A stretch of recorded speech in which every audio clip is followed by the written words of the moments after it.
warahmatullahi wabarakatuh. Bismillahirrahmanirrahim. Alhamdulillahi rabbil alamin.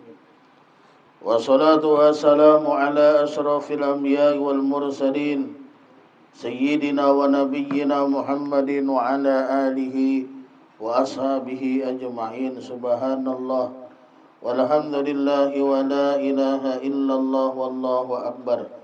Wala hawla wala quwwata illa billahil aliyyil azim. Adada kulli harfin kutiba yuktabu abadal abidin wa dahrad dahirin. Subhanaka la ilma lana illa ma 'allamtana innaka antal alimul hakim.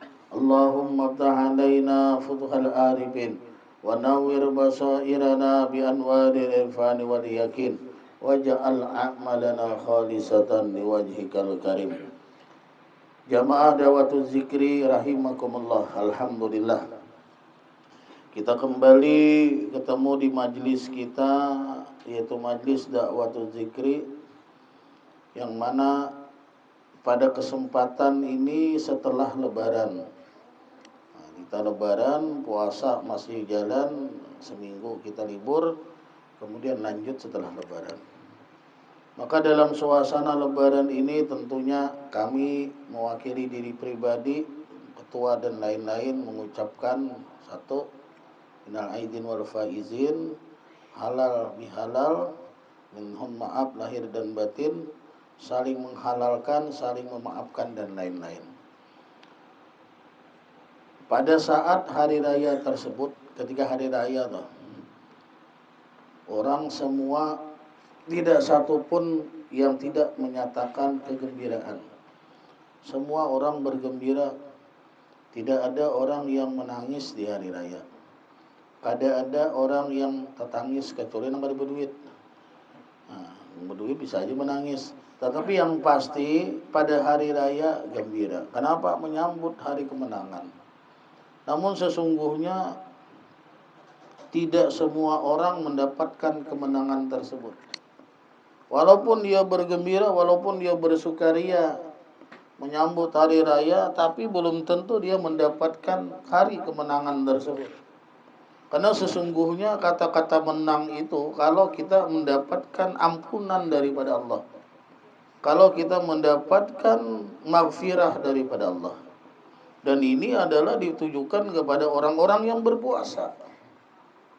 Man shoma ramadhana imanan wa ihtisaban ghufira lahu ma taqaddama min dzambi. Itu orang yang puasa. Siapa yang puasa Ramadan diampuni dosa yang terdahulu dan yang kemudian setelah lebaran.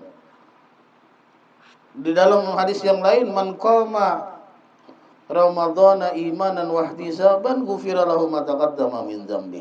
Siapa yang melaksanakan sholat tarawih di situ. Jadi kalau qiyam itu qiyamut tarawih maksudnya.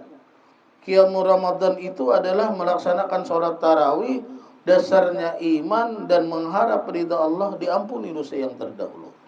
Jadi beruntung orang yang bisa memanfaatkan Ramadan dengan baik. Beruntung orang yang sempat puasa, yang bisa sholat tarawih di Ramadan tersebut. Kenapa? Karena dialah sesungguhnya yang mendapatkan kemenangan itu.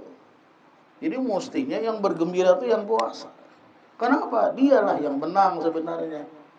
Hawa nafsunya kalah. Dibujuk undangan amparan tatak aja ada mempan bujukan. Bujuk dengan amparan tatak jam 12 tidak, kalah berarti nafsu. Ya dosa amparan tatak, baju putih aja membujuk sudah KO sudah jam 12. Baik buka hajar sudah. Dibujuk pasal dibujuk dengan makanan lain-lain kadang kalah. Kadang kalah. Itulah orang yang menang sesungguhnya. Siapa lagi yang mendapatkan kemenangan itu? Orang yang ibadahnya bertambah. Nah, ini termasuk ibadah menambah ini, kita menambah amaliyah yaitu Quran. Nah, ini termasuk orang mendapatkan kemenangan. Laisal id liman labisal jadid walakinal id liman ta'atuhu tazid. Hari raya itu bukan sekedar untuk orang yang memakai pakaian yang serba baru.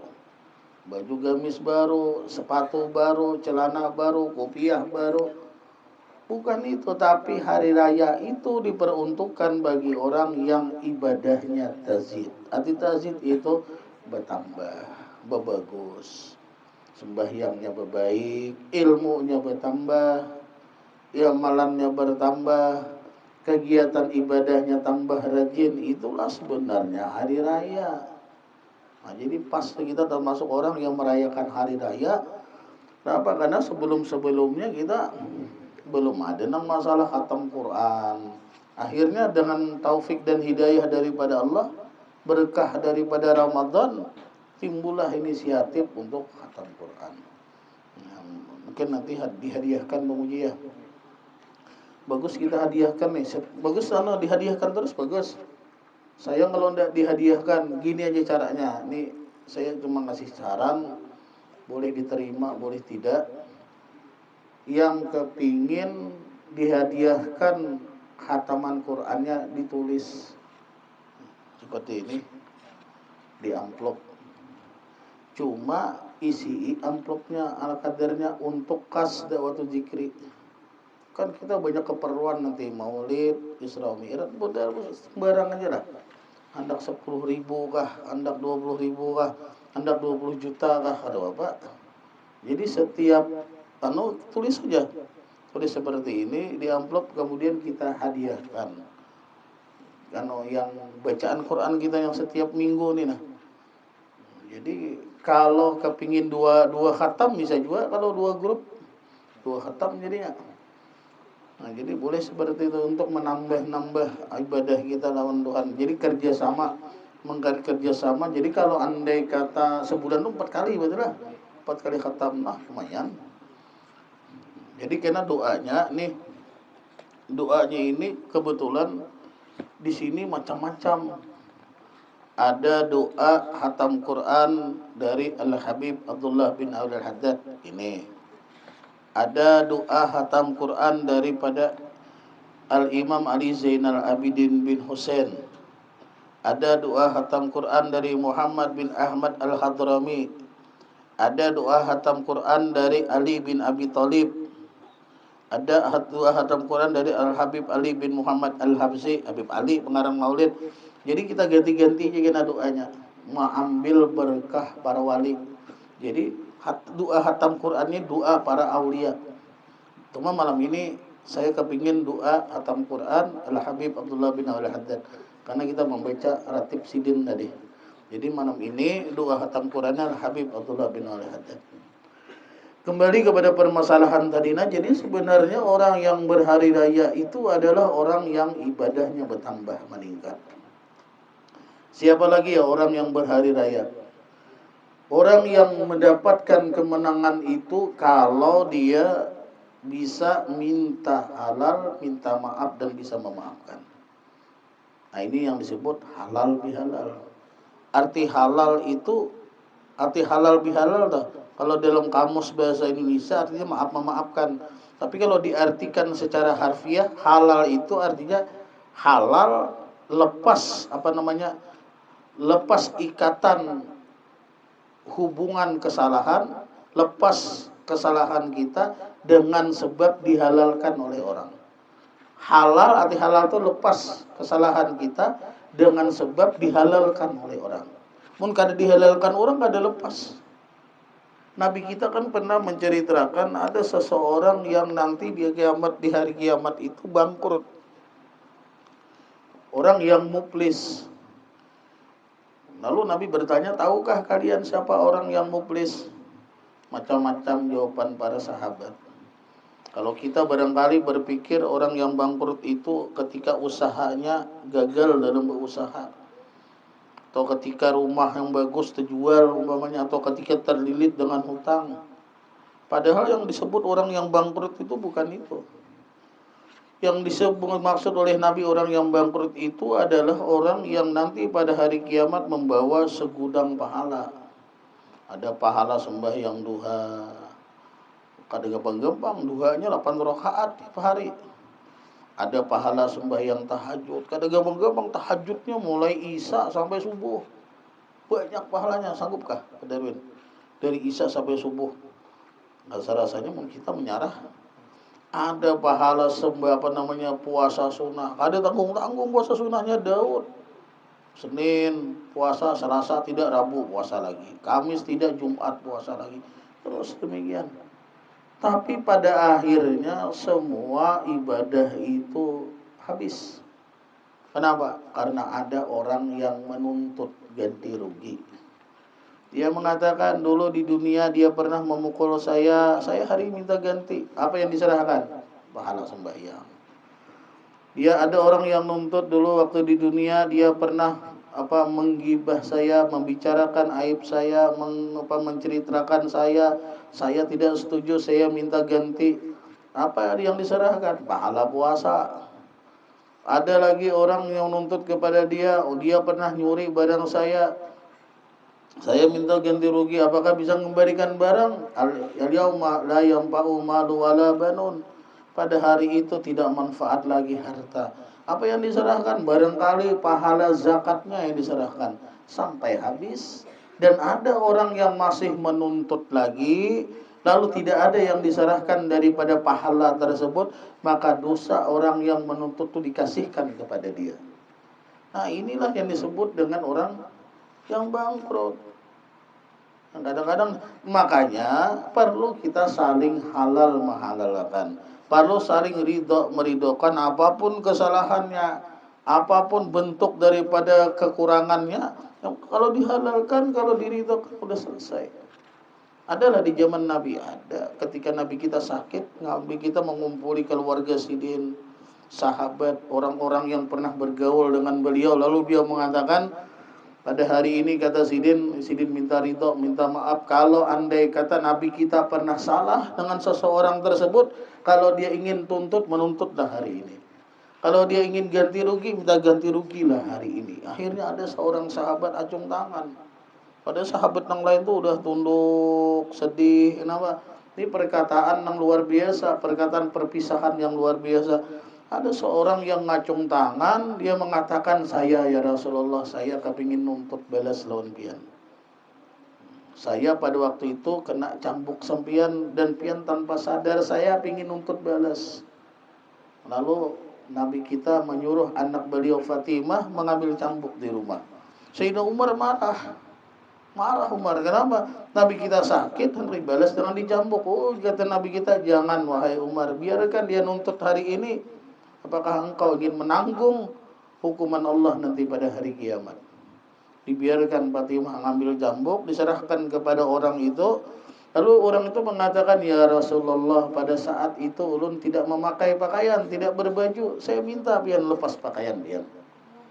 Oh, ini tambah marah sahabat. Tapi Nabi tetap melepas pakaiannya. Oh, ternyata orang tersebut bukan nuntut balas, tapi dia punya taktik, dia punya cara. Dia sudah tahu bahwasanya Nabi kita ini tidak lama lagi hidup di dunia. Dia tahu.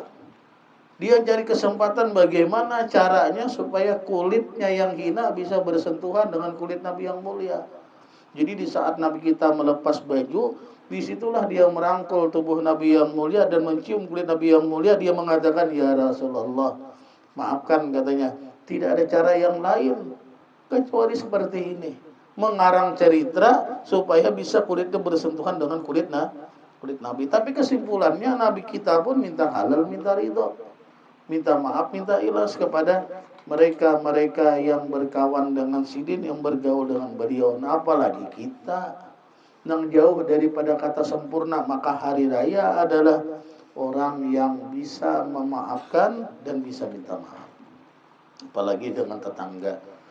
Nabi mengatakan, kata Nabi, saking seringnya malaikat Jibril memberikan nasihat agar berbaik-baik dengan tetangga, sampai-sampai saya menyangka, kata Nabi, tetangga itu ada hubungan waris-mewaris dengan tetangga yang lain. Artinya saking malaikat Jibril itu dengan tetangga lah baik-baik. Nah, gitu. Siapa? Karena tetangga kita, orang yang paling dekat rumahnya dengan kita, itu punya hak kepada kita. Dua hak dia, hak sesama muslim dan hak bertetangga. Andai kata dia bukan muslim pun hak bertetangga. Ada kadang-kadang orang itu tiga hak dengan kita, hak bertetangga, hak sesama muslim, dan kalau dia memang ada hubungan keluarga, hak karabat ngarannya. Artinya jangan sampai memutus hubungan dengan keluarga, jangan memutus hubungan dengan tetangga dan lain-lain. Artinya kadang-kadang masalah sepele nang kita anggap itu sepele, kadang-kadang itu nang bisa mendatangkan rahmat dan bisa menghantarkan seseorang ke surga. Dalam satu hadis Nabi kita mengatakan ada orang yang masuk surga gara-garanya apa ya? Bi ghazni syaukin qata'ahu fit tariq. Dia memotong dahan kayu, yang dahan kayu itu masuk ke jalan orang. Dipotongnya dahan kayu milik dia. Gara-gara itu orang itu masuk dalam surga. Jadi ada dahan kayu mengganggu perjalanan orang, dia potong. Bi ghazni syaukin qata'ahu fit tariq. Nah, apalagi kalau umpamanya membuang-buang nang bagus membuang-buang sesuatu nang bisa menghalangi perjalanan orang, ini luar biasa. Ada duri di jalan kita buang, ada paku di jalan kita buang. Kadang-kadang itu masalah sepele tapi bisa menghantarkan kita ke surga, dan kadang-kadang masalah sepele bisa menyebabkan kita mendapatkan murka daripada Allah. Minum ini buang halaman tetangga. Tetangga ada itu. Padahal kan aqua gelas saja. Kadang-kadang habis minum kita buang, atau tisu kita buang. Ujar tetangga, rumah aku ini bukan tempat sampah. Nah, ini kadang-kadang dosa nang kada terasa, perlulah minta halal, perlulah minta ridho, perlulah minta ikhlas. Karena dengan minta halal, minta ridho, minta ikhlas, itulah hari raya yang sebenarnya.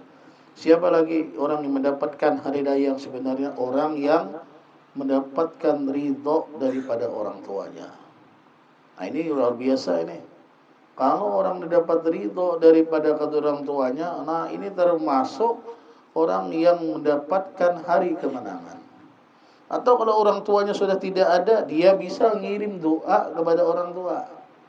Dia bisa kirim ziarah, datang ke kubur orang tua. Ternyata orang-orang di kubur, kita baca dalam kitab tuh, orang-orang di kubur tuh tahu kalau kita tuh datang ziarah ke mereka.